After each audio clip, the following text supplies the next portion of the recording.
সকাল 10টায় পরীক্ষার টেবিলে বসছে 19,28,000 এসএসসি পরীক্ষার্থী। বাংলা প্রথম পত্র দিয়ে শুরু হয়ে চলবে 13 মে পর্যন্ত। পরীক্ষা শুরুর 30 মিনিট আগে ছাত্রছাত্রীকে কেন্দ্রে ঢুকতে বলা হয়েছে। ভিড় করাতে মানা করা হয়েছে অভিভাবকদের। এদিকে পরীক্ষা চলাকালীন বন্ধ রাখা হয়েছে কোচিং সেন্টার। প্রশ্ন ফাঁসের গুজব ছড়ানোর শঙ্কা নেওয়া হয়েছে সর্বোচ্চ সতর্কতা।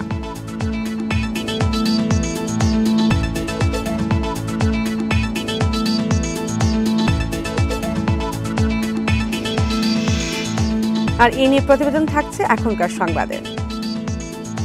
স্বাগত সকাল 9টার বিরতিহীন ইন্ডিপেন্ডেন্ট সংবাদের সঙ্গে আছে আমি শাজবিন হাসান। এবার জানিয়ে দিচ্ছি শিরোনাম। বিনিয়োগ সম্মেলনের পর্দা নামছে আজ, গুরুত্ব পাচ্ছে ডিজিটাল ইকোনমি পোশাক খাত।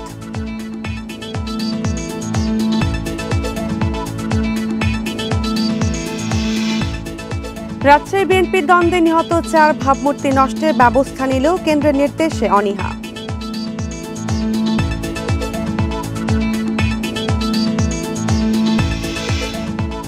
কামরাঙ্গীরচরে চাঁদা দাবিতে চা দোকানিকে মারধরের পর গণপিটুনি, 2 তরুণের প্রাণহানি।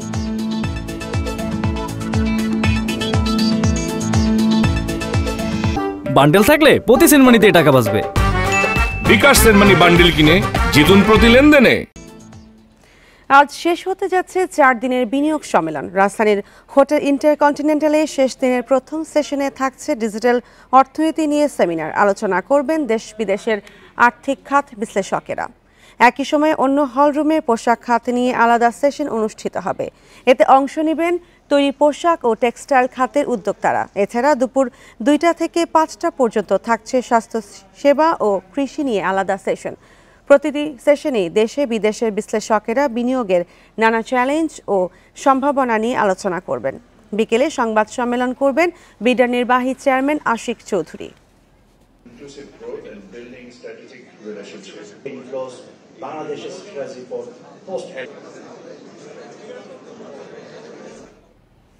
ইউরোপীয় বিনিয়োগ ব্যাংক বাংলাদেশে নবায়নযোগ্য জ্বালানি সহ বিভিন্ন খাতে 2 বছরে আরও 1 বিলিয়ন ইউরো বিনিয়োগ করতে চায়। চলমান বিনিয়োগ সম্মেলনের এক সেমিনারে শিল্প গ্রুপ প্রাণের 100 মেগাওয়াট সৌর কেন্দ্রের বিদ্যুৎ কেনায় চুক্তি করেছে বিশ্বখ্যাত ব্র্যান্ড H&M। বুধবার সম্মেলনের 3য় দিন শেষে বিডা নির্বাহী চেয়ারম্যান জানান, ভবিষ্যতে মিলিটারি ইকোনমি জোন স্থাপনেরও পরিকল্পনা আছে। 2040 সালের মধ্যে 40% বিদ্যুৎ নবায়নযোগ্য উৎস থেকে ব্যবহারের লক্ষ্য থাকলেও তা অর্জনে গতি আসেনি। কয়েকটি সৌর কেন্দ্র থেকে এখন জাতীয় গ্রিডে কয়েকশো মেগাওয়াট বিদ্যুৎ মিলছে। পরিবেশ দূষণ রোধে জীবাশ্ম জ্বালানি নির্ভর বিদ্যুতের হ্রাস টানতে চায় সরকার। এজন্য বেসরকারি খাতে নবায়নযোগ্য বিদ্যুৎ বেচাকেনার সুযোগ উন্মুক্ত হলো চলমান বিনিয়োগ সম্মেলনে। Promotion of renewable energy, solar, wind, দেশের শিল্প গ্রুপ প্রাণ আরএফএল বিশ্বখ্যাত পোশাক ব্র্যান্ড H&M এর কাছে 100 মেগাওয়াট সৌর বিদ্যুৎ বিক্রি করবে। এমন একটি সমঝোতা চুক্তি সই হলো বুধবার। প্রকল্পে $1.5 থেকে $200 মিলিয়ন বিনিয়োগ করতে পারে আইএফসি। মৌলভীবাজারে 100 মেগাওয়াট ফ্লোটিং সোলার করছি এবং সেটার জন্য আজকে একটা মেমোরেন্ডাম অফ আন্ডারস্ট্যান্ডিং করেছি আমরা H&M এর সাথে, যে ওনারা আমাদের থেকে ওনাদের কাস্টমারদের মাধ্যমে আমাদের থেকে এই পাওয়ারটা কিনে নেবেন এবং ওনাদের কাস্টমাররা আমাদের এই পাওয়ারটা ব্যবহার করবেন। এবং আপনি জানেন ইউরোপিয়ান ইউনিয়নে তারা বর্তমানে একটা নিয়ম গ্রহণ করেছে যে তাদের উৎপাদিত সমগ্র পণ্য সামগ্রী কিন্তু এখন রিনিউয়েবল পাওয়ার থেকে হতে হবে। দিন শেষে সংবাদ সম্মেলনে বিডা চেয়ারম্যান বলেন, দুবাই ভিত্তিক প্রতিষ্ঠান ডিপি ওয়ার্ল্ডের সঙ্গে বৈঠকে দেশে ফ্রি ট্রেড জোন গড়ে তোলার কারিগরি সহযোগিতা চেয়েছে বাংলাদেশ। 3য় দিন আইএলওর সঙ্গে শ্রম খাতের উন্নয়নে সমঝোতা চুক্তিও সই হয়েছে। চীনের হান্দা গ্রুপ $150 মিলিয়ন বিনিয়োগে সমঝোতা সই করেছে। আমাদের লেবার রাইটসের যে স্ট্যান্ডার্ড, সেই স্ট্যান্ডার্ডটা কিন্তু আমাদের গ্লোবাল স্ট্যান্ডার্ড থেকে অনেক লো, অনেক নিচে। সেটাকে আমাদের একটা জায়গায় নিয়ে যেতে হবে। তো আমরা এখন আইএলওর সাথে এমইউটা সাইন করেছি এইটা কনফার্ম করার জন্য। কমার্স যে সেক্রেটারি ওনাদের, উনি আমাকে চিঠিটা লিখেছেন যে উনি আগামী মাসে কমার্স মিনিস্টারকে সহ এবং প্রায় 200 চাইনিজ ইনভেস্টারকে নিয়ে বাংলাদেশে আসবেন এবং ওনারা জেনুইনলি এরা সবাই ইন্টারেস্টেড ইনভেস্টার, ওনারা বাংলাদেশে ইনভেস্ট করতে চান। তো ওনাদের জন্য আমরা যাতে একটা প্রোগ্রাম রেডি করি। দেশে কর্মসংস্থান ও বিনিয়োগ পরিবেশ উন্নয়নে রাজনৈতিক দলগুলোর মধ্যে কোনো মতপার্থক্য থাকা উচিত নয় বলেও মনে করেন বিডা চেয়ারম্যান। একটা মিলিটারি ইকোনমিক জোনের কনসেপ্টে হয়তো কিছু একটা অফার করার চেষ্টা করব। Hari Saha, independent news, Dhaka. দেশে বিনিয়োগ সম্ভাবনার যে দ্বার খুলেছে তা কাজে লাগাতে চান দেশি ও বিদেশি বিনিয়োগকারীরা। এক্ষেত্রে নানা চ্যালেঞ্জ থাকলেও সরকার ও উদ্যোক্তাদের আন্তরিকতায় তা কাটিয়ে ওঠা সম্ভব বলেও মনে করেন তারা। সম্মানসূচক নাগরিকত্ব পেয়ে ইয়াং ওয়ান কর্পোরেশনের চেয়ারম্যান কিহাক সাং বলেন, বিনিয়োগের জন্য বাংলাদেশ নিরাপদ। ৮০ দশকে ইয়ং ওয়ান কর্পোরেশন প্রথমবারের মতো বাংলাদেশে আসে। চট্টগ্রামে গড়ে তোলা হয় কোরিয়ান রপ্তানি প্রক্রিয়াকরণ এলাকা। সেখানে রয়েছে ইয়ং ওয়ানের ৪৮টি কারখানা, যার উদ্যোগ নেন কোরিয়ান নাগরিক কিহাক সাং। বাংলাদেশের পোশাক শিল্প উদ্যোক্তাদের মধ্যে তিনি ছিলেন প্রথম বিদেশি বিনিয়োগকারী। দেশের অর্থনীতিতে সক্রিয় অংশগ্রহণ, বিপুল জনগোষ্ঠীর কর্মসংস্থান ও বৈদেশিক আয়ে রয়েছে তার বড় অবদান, যার স্বীকৃতিস্বরূপ কিহাক সাংকে এবার সম্মানসূচক নাগরিকত্ব দিয়েছে সরকার। সম্মানসূচক নাগরিকত্ব পেয়ে আমি সত্যি গর্বিত ও কৃতজ্ঞ। অন্তর্বর্তী সরকার বিনিয়োগকারীদের জন্য সব ধরনের সুযোগ সুবিধা নিশ্চিত করার ব্যাপারে আন্তরিক। আপনারা বাংলাদেশের এই নতুন প্রশাসনের উপর আস্থা রাখতে পারেন। দেশি বিনিয়োগকারীদের ক্যাটাগরিতে পুরস্কার পায় ওয়ালটন, যারা বাংলাদেশের অন্যতম বৃহত্তম ইলেকট্রনিক্স এবং টেকনোলজি পণ্য উৎপাদক। বিদেশিরা আমাদের দেশে বিনিয়োগ করার জন্য এইভাবে এগিয়ে আসছে, সুতরাং আমাদেরও আরও কিছু করার অবশ্যই আছে। আমরা ইতিমধ্যেই আরও ২-১টা প্রজেক্ট নিয়ে আলাপ করে ফেলেছি বা জিনিসগুলো নিয়ে কাজ করছি। দেশের টেক্সটাইল ও তৈরি পোশাক কারখানায় ব্যবহৃত পণ্য কেনাবেচার ডিজিটাল মার্কেট প্লেস ফেব্রিক্স লাগবে। দেশে নানা প্রতিকূলতা থাকলেও ইচ্ছা শক্তির ফলেই এগিয়ে যাওয়া সম্ভব, জানান এর উদ্যোক্তা। চিফ অ্যাডভাইজার সাহেব একটা বলছে যে ইজ ক্রেজি, ক্রেজি মানে কি, এখানে চ্যালেঞ্জ থাকবে, এখানে বাধা থাকবে, প্রবলেম থাকবে, সো এটাকে ওভারকাম করি আমরা সামনে যেতে হবে এবং আমরা যাচ্ছি। বিনিয়োগের নানা চ্যালেঞ্জকে পাশ কাটিয়ে এগিয়ে যেতে চান উদ্যোক্তারা। এই জন্য তাদের সব ধরনের নীতি সহায়তা দিয়ে পাশে থাকার আশ্বাস সরকারের। তৌহিদ রানা, ইন্ডিপেন্ডেন্ট নিউজ, ঢাকা। ভারতীয় ভূখণ্ড ব্যবহার করে তৃতীয় কোনো দেশে বাংলাদেশি পণ্য রপ্তানির ট্রান্সশিপমেন্ট সুবিধা বাতিল করেছে ভারত, যা বিশ্ব বাণিজ্য সংস্থা WTOর নিয়মের সুস্পষ্ট লঙ্ঘন। অন্তর্বর্তী সরকারকে বেকায়দায় ফেলতেই এমন সিদ্ধান্ত বলে মনে করছেন ব্যবসায়ী নেতারা।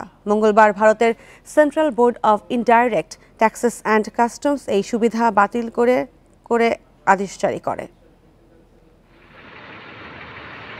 ২০২০ সালে এক বিজ্ঞপ্তির মাধ্যমে বাংলাদেশের পণ্য রপ্তানিতে ভারতের ভূখণ্ড ব্যবহারের সুবিধা দেয় দেশটির কেন্দ্রীয় শুল্ক বোর্ড CBIC।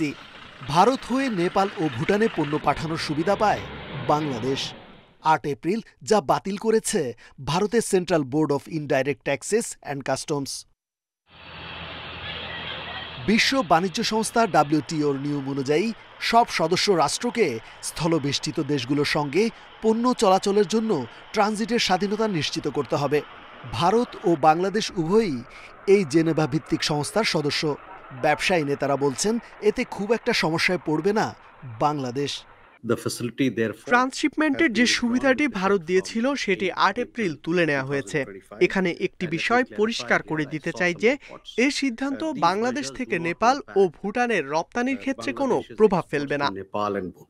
নেপাল ভুটানে যে মালটা যায় ট্রান্সশিপমেন্ট হইয়া, সেটা এখানে এফেক্ট করবে না। কারণ হচ্ছে নেপাল এবং ভুটানের যে মালটা যায় এটা হচ্ছে নেপালের সাথে ইন্ডিয়ার যে এগ্রিমেন্ট বা ভুটানের সাথে ইন্ডিয়ার যে এগ্রিমেন্ট তার আওতায় যায়, সুতরাং সেটা এই জায়গাতে এফেক্ট করবে না বলে আমরা ইতিমধ্যে নিশ্চিত হয়েছি। হঠাৎ ভারতের CBICর এমন হঠকারী সিদ্ধান্তকে ভালোভাবে নিচ্ছেন না দেশের ব্যবসায়ীরা। বিকল্প খুঁজে নেওয়ার উপর গুরুত্ব দিচ্ছেন তারা। WTO রুলস অনুযায়ী এটা ভারত করতে পারে না, এটা নিয়ে বাংলাদেশ হয়তো WTOতে অভিযোগ করতে পারে বা কথা বলতে পারে। প্রতিবেশী দেশের সাথে আমি মনে করি এটা ভালো আচরণ নয়, অসদাচরণ। যখন আমরা সারা বিশ্বের বড় বড় ইনভেস্টরদেরকে এখানে আহ্বান করেছেন আমাদের ডক্টর মোহাম্মদ ইউনূস সরকার, তখন ভারত এটাকে ওই সময়টা বুঝে ইন্টেনশনালি সেটা করেছে। যেসব পণ্য বোঝাই যানবাহন ইতিমধ্যে ভারতের ভূখণ্ডে আছে সেগুলো ট্রান্সশিপমেন্ট সুবিধা বাতিলে আওতামুক্ত থাকবে। রেজওয়ানুল হক, ইন্ডিপেন্ডেন্ট নিউজ, ঢাকা। নির্বাচন নিয়ে ধোঁয়াশা কাটাতে প্রধান উপদেষ্টার কাছে রোডম্যাপ চাইবে বিএনপি। এজন্য 16 এপ্রিল প্রধান উপদেষ্টার সঙ্গে বৈঠক করবে দলটি। বুধবার রাজধানীতে সংবাদ সম্মেলনে এই কথা জানিয়েছেন দলটির স্থায়ী কমিটির সদস্য সালাউদ্দিন আহমেদ। এছাড়া শেখ হাসিনাকে ফেরানো নিয়ে অধ্যাপক ইউনূস ও নরেন্দ্র মোদীর আলোচনাকে স্বাগত জানিয়েছে বিএনপি। বুধবার দুপুরে গুলশানে চেয়ারপারসনের রাজনৈতিক কার্যালয়ে সংবাদ সম্মেলন করেন বিএনপির স্থায়ী কমিটির সদস্য সালাউদ্দিন আহমেদ। জাতীয় নির্বাচন, সংবিধান সংশোধনী সহ সাম্প্রতিক বিভিন্ন বিষয়ে কথা বলেন তিনি। জানান, বিএনপি মনে করে জুনের আগে নির্বাচনে সব প্রস্তুতি সম্ভব। অন্তর্বর্তী সরকারের কাছে তাই দ্রুত নির্বাচনের রোডম্যাপ চাইবে দলটি। আমরা মাননীয় প্রধান উপদেষ্টার কাছে সুনির্দিষ্টভাবে আগামী জাতীয় সংসদ নির্বাচনের জন্য ডিসেম্বরের আগে একটা রোডম্যাপ অবশ্যই আমরা চাইব, যাতে উনি ক্লিয়ারলি জাতির সামনে যথাযথ প্রক্রিয়ায় উপস্থাপন করেন। সংবিধানের রাষ্ট্র পরিচালনার মূলনীতিতে কিছু বিভ্রান্তি আছে উল্লেখ করে সালাউদ্দিন আহমেদ বলেন, পঞ্চদশ সংশোধনীর পূর্বাবস্থা বহাল চায় বিএনপি। তবে ধর্মনিরপেক্ষতা বাতিল নিয়ে কোনো প্রস্তাবনা দেয়নি দলটি। এ বিষয়ে ভুল ব্যাখ্যা দেয়া হয়েছে বলেও দাবি তার। এখানে মিস ইন্টারপ্রিট করা হয়েছে। যেটা স্প্রেডশিট আমাদেরকে দেয়া হয়েছিল জাতীয় ঐকমত্য কমিশন থেকে সংবিধান সংস্কার কমিশনের রিপোর্টের ভিত্তিতে, এটা আসলে একটা অপূর্ণাঙ্গ বিষয়। অন্য এক প্রশ্নের উত্তরে সালাউদ্দিন আহমেদ বলেন, শেখ হাসিনাকে ফিরিয়ে দেওয়ার বিষয়ে ভারতের প্রধানমন্ত্রী নরেন্দ্র মোদীর সাথে প্রধান উপদেষ্টার যে আলোচনা হয়েছে তা জনগণের দাবি। একে স্বাগত জানায় বিএনপি। এদিকে গাজায় ইসরায়েলের আগ্রাসনের প্রতিবাদে বিক্ষোভ করেছে বিএনপি। জাতীয় প্রেস ক্লাবের সামনে জাতীয়তাবাদী ওলামা দলের কর্মসূচিতে বিএনপি নেতা শহীদ উদ্দিন চৌধুরী অ্যানি বলেন, গাজায় গণহত্যা বন্ধ না হওয়া পর্যন্ত প্রতিবাদ চলবে। আমরা বিএনপি, আমরা বাংলাদেশ জাতীয়তাবাদী দল তারেক রহমানের নেতৃত্বে এই প্রতিবাদের ভাষাকে অব্যাহত রাখবো যতদিন পর্যন্ত গণহত্যা বন্ধ না হচ্ছে। গাজায় গণহত্যার প্রতিবাদ ও ফিলিস্তিনিদের প্রতি সংহতি জানিয়ে রাজধানীতে সচেতনতামূলক লিফলেটও বিতরণ করে বিএনপি।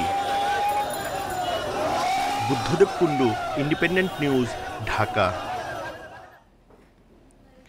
গত 3 মাসে রাজশাহী বিএনপিতে দ্বন্দ্বের জেরে নিহত হয়েছেন 4 জন। এজন্য গণঅভ্যুত্থান পরবর্তী সময়ে দলের অনুপ্রবেশকারী ও সুযোগ সন্ধানী নেতাদের দায়ী করছেন প্রবীণ নেতারা। তারা জানান, ব্যক্তির স্বার্থে দলের ভাবমূর্তি ক্ষুণ্ণকারীদের বিরুদ্ধে ব্যবস্থা নেওয়া হচ্ছে। তারপরও অনেকেই মানছেন না কেন্দ্রীয় নির্দেশনা।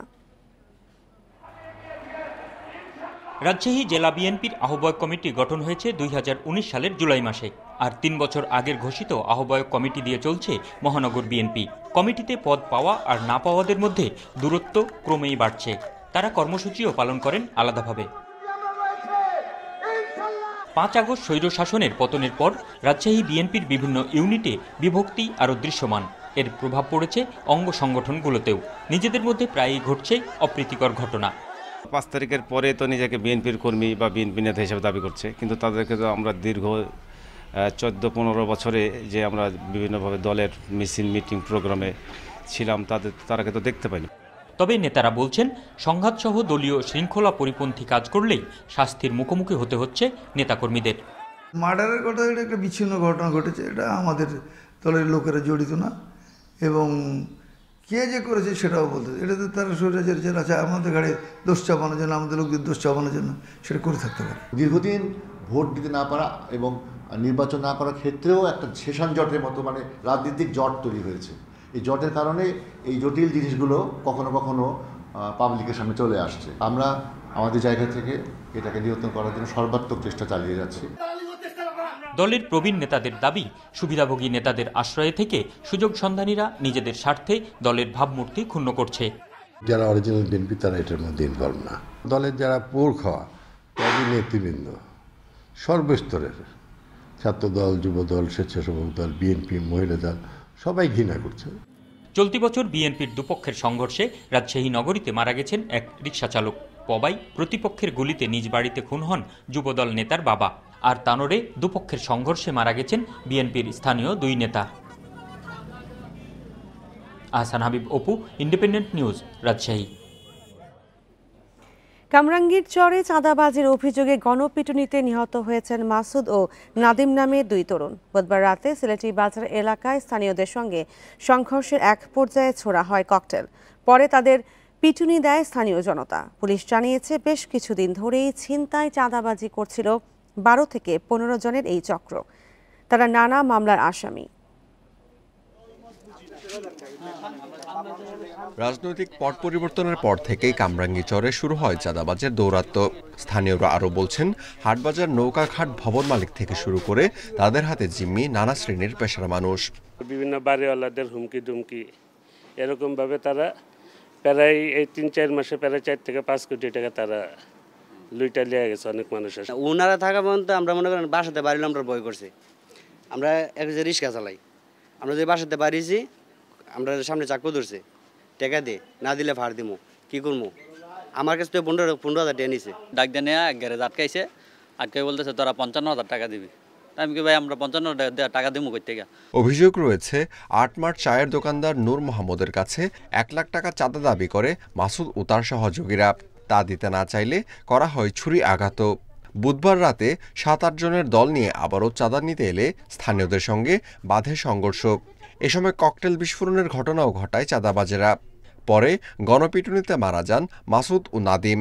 আহত হয়েছেন বেশ কয়েকজন স্থানীয় বাসিন্দা। তবে যে কোনো সময় তার মানমু বাজারে এসে থেপ দেয়। এমন সময় যে সময় কোনো লোক থাকে না, হয়তো নামাজের সময় নামাজের ভিতরে চলে আসে, বা হয়তো নিরিবিলি সময় সন্ধ্যা বাজারের লোক থাকে না। এরপরে 100-র মধ্যে দোকান আছে, 2 বাজার মিলা, 2টা বাজার মিলা। তারা এই প্রতিরোধ সবাই প্রস্তুত আর কি, যার কারণে হয়তো বাঁচতে পারছি না, আমি বাঁচতে পারতাম না। এই চক্রটি বেশ কয়েকদিন ধরেই সংঘবদ্ধ ছিনতাই ও চাঁদাবাজ করে আসছিল বলে জানিয়েছে পুলিশও। কামরাঙ্গীচর থানার ওসি জানান, নিহত ব্যক্তিরা পলাতক আসামি। তাদের নামে রয়েছে একাধিক মামলা। এলাকার 5-7 হাজার জনগণ তাদের মারধরে পিঠে আহত করলে আমরা তাৎক্ষণিক 2 জনকে ওদেরকে ঢাকা মেডিকেলে পাঠাই। ঢাকা মেডিকেলে পাঠালে একজন ঢাকা মেডিকেলে কিছুক্ষণ চিকিৎসার পরে হয়তো 15-20 মিনিট চিকিৎসা করে মারা যায়, আর একজন ঘটনাস্থলে মারা যায়। চক্রটির আহত এক সদস্য চিকিৎসাধীন ঢাকা মেডিকেলে। এরই তদন্তের কাজও শুরু করেছে police. Amirul Islam, independent news, Dhaka. আজ থেকে শুরু হচ্ছে এসএসসি ও সমমানের পরীক্ষা। চলবে 13 মে পর্যন্ত। বাংলা প্রথম পত্র দিয়ে শুরু হবে এই পরীক্ষা। এই বছর এই পরীক্ষায় অংশ নিচ্ছেন 19,28,000 পরীক্ষার্থী। পরীক্ষা শুরুর 30 মিনিট আগে কেন্দ্রে প্রবেশ করতে হবে শিক্ষার্থীদের। পরীক্ষা চলার সময় 13 মে পর্যন্ত সব ধরনের কোচিং সেন্টার বন্ধ রাখার নির্দেশ দিয়েছে শিক্ষা বোর্ড। তবে এসএসসি ও সমমানের পরীক্ষা নিয়ে প্রশ্ন ফাঁসের গুজব ছড়ানোর আশঙ্কা করছে কর্তৃপক্ষ। তাই সরকারকে সর্বোচ্চ সতর্ক থাকার আহ্বান জানিয়েছেন শিক্ষা গবেষকেরা। পরীক্ষা চলাকালে কেন্দ্রের সামনে অভিভাবকদের ভিড় না করারও আহ্বান শিক্ষা বোর্ডের।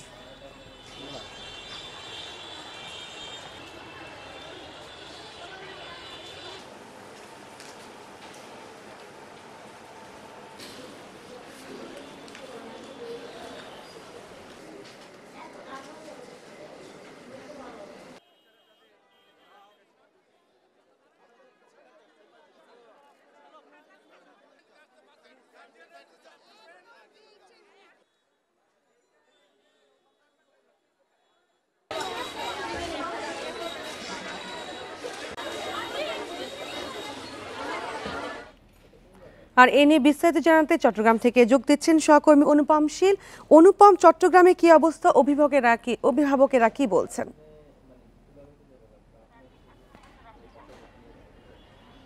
সকাল 10টা থেকে যে এবারের এসএসসি পরীক্ষা আজকে থেকে শুরু হচ্ছে, তার একেবারে শেষ মুহূর্তের যে প্রস্তুতি বা কার্যক্রম সেটি চলছে। অর্থাৎ এখন বিভিন্ন পরীক্ষা কেন্দ্রগুলোতে আমরা দেখছি যে বিভিন্ন স্কুলের শিক্ষার্থীরা তারা আসছেন এবং শিক্ষকদের সহায়তায় তারা মূলত তাদের স্ব পরীক্ষার যে হল সেই হলে প্রবেশ করছেন। এবং স্বভাবতই উৎকণ্ঠা আছে, কৌতূহল আছে এবং অভিভাবকদেরও এক ধরনের অপেক্ষা আছে। এবং সব কিছু মিলিয়ে আসলে স্কুল এবং এই সমস্ত পরীক্ষা কেন্দ্রগুলোতে বেশ একটি বলা যায় যে একটি জাঁকজমকপূর্ণ বা উৎসবমুখর একটি পরিবেশ তৈরি হয়েছে। এবার চট্টগ্রাম শিক্ষা বোর্ডের অধীনে মোট 1,40,927 জন পরীক্ষার্থী এসএসসি পরীক্ষায় অংশগ্রহণ করছে এবং এর মধ্যে ছাত্রীর সংখ্যা বেশি, প্রায় ৭৯,162 জন ছাত্রী আর 61,765 জন ছাত্র। মোট 1,164টি বিদ্যালয়ের মাধ্যমে এইসব শিক্ষার্থী এবার এসএসসি পরীক্ষা দিতে বসছে এবং সবচেয়ে বেশি শিক্ষার্থী মূলত চট্টগ্রাম জেলায় এই শিক্ষা বোর্ডের অধীনে, এরপর কক্সবাজার, তারপর রাঙ্গামাটি, খাগড়াছড়ি এবং বান্দরবান এই জেলার শিক্ষার্থীরা তারা সংখ্যার দিক থেকে আসলে এবার এসএসসি পরীক্ষায় বসছে। তো শিক্ষা বোর্ডের পক্ষ থেকে অভিভাবকদের কাছে যে অনুরোধটি করা হয়েছে যে প্রথম দিনে যাতে কমপক্ষে আধা ঘন্টা আগে শিক্ষার্থীরা যাতে পরীক্ষা কেন্দ্রে আসে সেই অনুরোধটি করা হয়েছে এবং পরীক্ষা কেন্দ্রে শুধুমাত্র পরীক্ষার যে সরঞ্জাম অর্থাৎ কাগজ এবং কলম, বিশেষ করে পরীক্ষার প্রবেশপত্র এবং কলম ছাড়া অন্য কোনো আসলে ডিভাইস বা অন্য কোনো উপাদান সরঞ্জাম যাতে পরীক্ষা কেন্দ্রে নিয়ে আসা না হয় সেজন্য আসলে পরীক্ষার্থীদেরকে এবং অভিভাবকদেরকে নির্দেশনা দিয়েছে এবং কেন্দ্র সচিবদেরকেও প্রয়োজনীয় নির্দেশনা দেওয়া হয়েছে। ইতিমধ্যে ঈদের আগে এ বিষয়ে বিস্তারিত বৈঠক করে একটি নির্দেশনাগুলো দেওয়া হয়েছে বলে বোর্ডের পক্ষ থেকে জানা হয়েছে। আর গত কয়েক বছরের মতো এবারও কিন্তু পরীক্ষার দিন সকালে জেলা ট্রেজারি থেকে প্রশ্নগুলো 600 পরীক্ষা কেন্দ্রগুলোতে নিয়ে যাওয়া হবে। অর্থাৎ বোর্ডের পক্ষ থেকে বলা হচ্ছে যে আসলে পরীক্ষার প্রশ্ন ফাঁস বা এই ধরনের কোনো পরিস্থিতি যাতে তৈরি না হয় সেজন্য তারা প্রস্তুত আছেন। ধন্যবাদ অনুপম। আরও জানাতে রাজশাহী থেকে যোগ দিচ্ছেন সহকর্মী মুস্তাফিজুর রহমান। মুস্তাফিজুর, রাজশাহীর ব্যবস্থাপনা কেমন দেখছেন?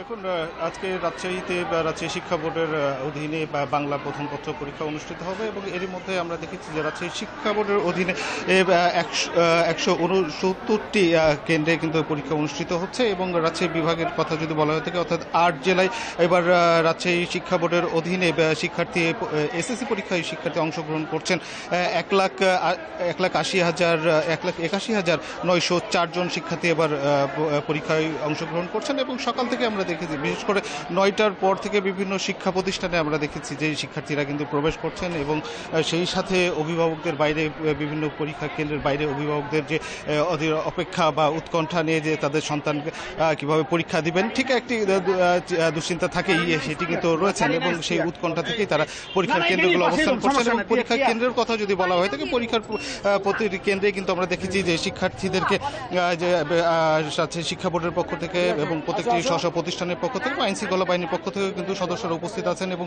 কেউ যেন কোনো প্রকার ইলেকট্রনিক ডিভাইস বা অন্য কোনো ডিভাইস নিয়ে প্রবেশ করতে না পারে সেজন্য কিন্তু তারা সতর্ক রয়েছেন এবং এক প্রকার তল্লাশি করেই কিন্তু তাদেরকে প্রবেশ করানো হচ্ছে এবং কারো কাছে কোনো সন্দেহভাজন কিছু থাকলে সেটি কিন্তু তাৎক্ষণিকভাবে দেখা হচ্ছে এবং পরীক্ষার কথা যদি বলা হয়ে থাকে পরীক্ষার পরিবেশ এবং রাজশাহীর আশেপাশে যে পরিবেশের কথা যদি বলা হয়ে থাকে তাহলে সুষ্ঠু পরীক্ষা অনুষ্ঠিত হওয়ার যে পরিবেশ সেটি কিন্তু এখন বিরাজ করছে এবং রাস্তাঘাটের কথা যদি বলা হয়ে থাকে এখানে গতকালকে রাজশাহী মেট্রোপলিটন পুলিশের পক্ষ থেকে বলা হয়েছিল যে পরীক্ষার্থীরা যেন নির্বিঘ্নে পরীক্ষা কেন্দ্রে যেতে পারে, সেই কারণেই কিন্তু বিভিন্ন যে পয়েন্টগুলো রয়েছে সেগুলোতে কিন্তু আইনশৃঙ্খলা বাহিনীর সদস্যরা রয়েছেন এবং কোনো প্রকার যানজট ছাড়াই যেন শিক্ষার্থীরা পরীক্ষা কেন্দ্রে প্রবেশ করতে পারেন সেই বিষয়ে কিন্তু ব্যবস্থা করা হয়েছে এবং আমরা দেখেছি যে এর মধ্যে শিক্ষার্থীরা তাদের বিভিন্ন কেন্দ্র যেগুলো রয়েছে বিভিন্ন কেন্দ্রে তারা প্রবেশ করছেন এবং এর মধ্যেই কিন্তু প্রবেশপত্র কিন্তু এর মধ্যে যদি বলে থাকে যে পরীক্ষার যে প্রশ্নপত্র সেটিও কিন্তু শাসক কেন্দ্রে পৌঁছে গেছে এবং কর্তৃপক্ষের সঙ্গে কথা বলেছে এবং তারা যেটি বলছিলেন যে সুষ্ঠু পরীক্ষা অনুষ্ঠিত করার ক্ষেত্রে যা যা করণীয় তাদের সার্বিক প্রস্তুতি কিন্তু রয়েছে এবং তারা সেভাবেই কাজ করে যাচ্ছেন। এই ছিল রাজশাহী থেকে সর্বশেষ। শুরু হচ্ছে এসএসসি পরীক্ষা এবং সেই বিষয়ে জানাচ্ছিলেন সহকর্মীরা। হঠাৎ দুর্নীতি দমন কমিশনে হাজির হলেন জাতীয় নাগরিক পার্টির 2 নেতা হাসনাত আব্দুল্লাহ ও সার্জিস আলম। তারা লিখিত অভিযোগ জমা দিয়েছেন, তবে কার বিরুদ্ধে কি অভিযোগ এনেছেন তা গোপন রেখেছেন দুজনেই। সেই তথ্য জানায়নি দুদকও। তবে সার্জিস আলম অভিযোগ করেন অতীতে অনেকেই দুদককে ব্যবহার করে গড়ে তুলেছেন অর্থের পাহাড় আর নিরাপরাধ অনেকেই হয়েছেন হয়রানির শিকার। এনসিপির দক্ষিণ অঞ্চলের মুখ্য সংগঠক হাসনাত আব্দুল্লাহ ও উত্তর অঞ্চলের মুখ্য সংগঠক সার্জিস আলমের অভিযোগ কার বিরুদ্ধে তা নিয়ে সংশয় থেকেই গেল। 2 নেতা বুধবার দুপুরে দুর্নীতি দমন কমিশনের চেয়ারম্যান আব্দুল মোমেনের সাথে সোয়া 1 ঘণ্টার মতো বৈঠক করেন, জমা দেন লিখিত অভিযোগ। সেই সব বিষয়ে সাংবাদিকদের মুখোমুখি হননি চেয়ারম্যান। স্পষ্ট কিছু বলেননি সংস্থাটির মুখপাত্র। কিছু অভিযোগ দিতে আসছিল। না, এগুলা হচ্ছে এখনো পর্যন্ত কনফিডেন্সিয়াল, তো এগুলা জানা যাবে, মিডিয়াতে আসবে। তবে দুদক ছেড়ে যাওয়ার আগে সার্জিস আলম সংস্থাটির অতীত কর্মকাণ্ডের বিষয়ে গুরুতর অভিযোগ তুলেছেন। এই দুদককে ব্যবহার করেই কিন্তু অনেককে সাম্রাজ্য তৈরি করতে সহযোগিতা করা হয়েছে, একদম কালো টাকার। আবার অনেক ভালো মানুষকে এটার মধ্যে দিয়ে বছরের পর বছর ধরে ভোগান্তিতে রাখা হয়েছে। দুর্নীতির আরও অভিযোগ নিয়ে শিগগির আবারও দুর্নীতি দমন কমিশনে যাবেন বলে জানিয়েছেন এই দুই নেতা। রিশাদ হুদা, ইন্ডিপেন্ডেন্ট নিউজ, ঢাকা। এবার বড় মৌসুমে ৪৯ টাকায় চাল ও ৩৬ টাকা কেজি দরে ধান কিনবে সরকার, যা গত বছরের চেয়ে কেজিতে ৪ টাকা বেশি। বুধবার দুপুরে সচিবালয়ে খাদ্য উপদেষ্টা জানান ২৪ এপ্রিল শুরু হবে সংগ্রহ অভিযান। অর্থ উপদেষ্টা জানান ধান চাল সংগ্রহের লক্ষ্য পূরণ হলে কোনো খাদ্য সংকট হবে না। আসন্ন বড় মৌসুমে অভ্যন্তরীণ বাজার থেকে ধান চাল কিনতে বুধবার দুপুরে সচিবালয়ে অর্থ উপদেষ্টার সভাপতিত্বে বসে খাদ্য পরিকল্পনা ও পরিধান কমিটির সভা। সভায় বড় মৌসুমে অভ্যন্তরীণ বাজার থেকে ১৭.৫ লাখ টন ধান ও চাল কেনার সিদ্ধান্ত হয়। এর মধ্যে ৩ লাখ টন ধান ও সেদ্ধ চাল ১৪ লাখ টন। প্রতি কেজি বোরো ধান ৩৬ টাকা আর সেদ্ধ চাল কেনা হবে ৪৯ টাকা দরেই। গত বছরের তুলনায় কেজিতে ৪ টাকা বেশি।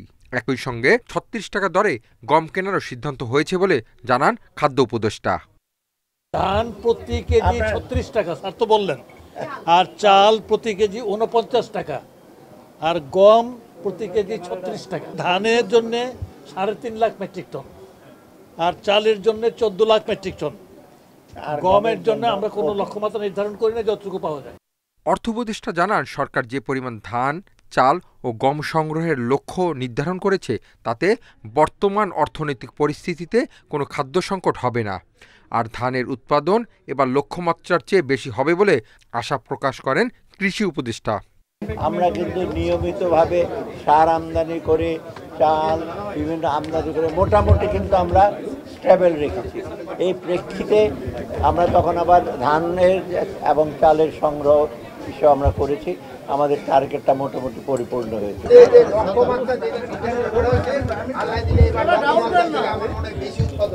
তাও আবার একটু জানেন কিন্তু পরিস্থিতির উপরে নির্ভর করে, এটা ওয়েদারটা অনেক।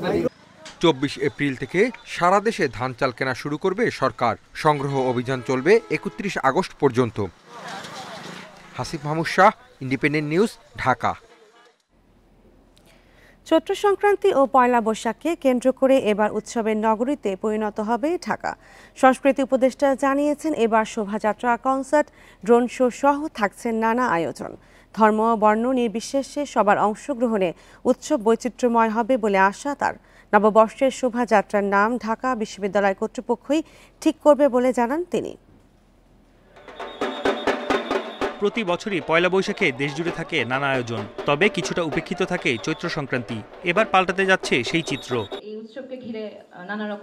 রাজধানীর ফরেন সার্ভিস একাডেমিতে সংবাদ সম্মেলনে সংস্কৃতি উপদেষ্টা জানান চৈত্র সংক্রান্তির দিন রাজধানীর সোহরাওয়ার্দী উদ্যানে হবে কনসার্ট। পয়লা বৈশাখে হবে মানিক মিয়া অ্যাভিনিউয়ে। শিল্পকলা একাডেমির আয়োজনে একটা কনসার্ট হচ্ছে সোহরাওয়ার্দী উদ্যানে।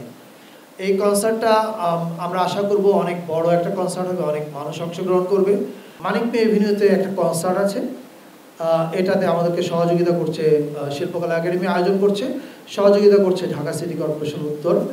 এই কনসার্টটার পরে সন্ধ্যা ৭টায় একটা ড্রোন শো হবে, যে ড্রোন শোটা আয়োজিত হচ্ছে চিন্দু দাবাসের সহযোগিতায়। পহেলা বৈশাখে চারুকলার শোভাযাত্রা ও ছায়ানটের প্রভৃতি অনুষ্ঠান ছাড়াও থাকবে সুরের ধারার আয়োজন। শোভাযাত্রায় অংশ নেবে বিভিন্ন ব্যান্ড দল। গণহত্যার বিরুদ্ধে গান গাইবেন তারা। বাঙালি ছাড়াও ২৭টি জনগোষ্ঠীর মানুষ এবারের শোভাযাত্রায় অংশ নেবেন। বাঙালি বাদে ২৭টা জনগোষ্ঠী অংশগ্রহণ করছে। চাকমা, মারমা, ত্রিপুরা, তঞ্চঙ্গা, লুসাই, পাংখোয়া, বম, ব্রো, চাক, খিয়াং, এরকম ২৭টা জনগোষ্ঠী। এবং তারা প্রত্যেকেই তার নিজের সংস্কৃতি নিয়ে, নিজের পোশাকে, নিজের বাদ্যযন্ত্র, আবার কেউ আধুনিক বাদ্যযন্ত্র নিয়ে আসবে। ওই রক মিউজিশিয়ানরা একটা গান গাবে, আপনারা জানেন সেই গানটা, from the river to sea, Palestine will be free. চৈত্র সংক্রান্তির দিন থেকে ১২ জেলায় সাধু সম্মেলন শুরু হবে বলেও জানান উপদেষ্টা। চারুকলার শোভাযাত্রার নাম ঢাকা বিশ্ববিদ্যালয় কর্তৃপক্ষই চূড়ান্ত করবে বলেও জানান তিনি। সব জায়গায় ভালোভাবে নববর্ষ উদযাপনের প্রস্তুতি নিয়েছে সরকার। ঢাকা বিশ্ববিদ্যালয় চারুকলা থেকে বের হয়ে বন ইবনে কামাল, ইন্ডিপেন্ডেন্ট নিউজ, ঢাকা। আর এই ছিল এখনকার সংবাদে। ইন্ডিপেন্ডেন্ট টেলিভিশনের সব খবর বিস্তারিত জানতে চোখ রাখুন ফেসবুক, ইউটিউব ও এক্সে। ধন্যবাদ সবাইকে।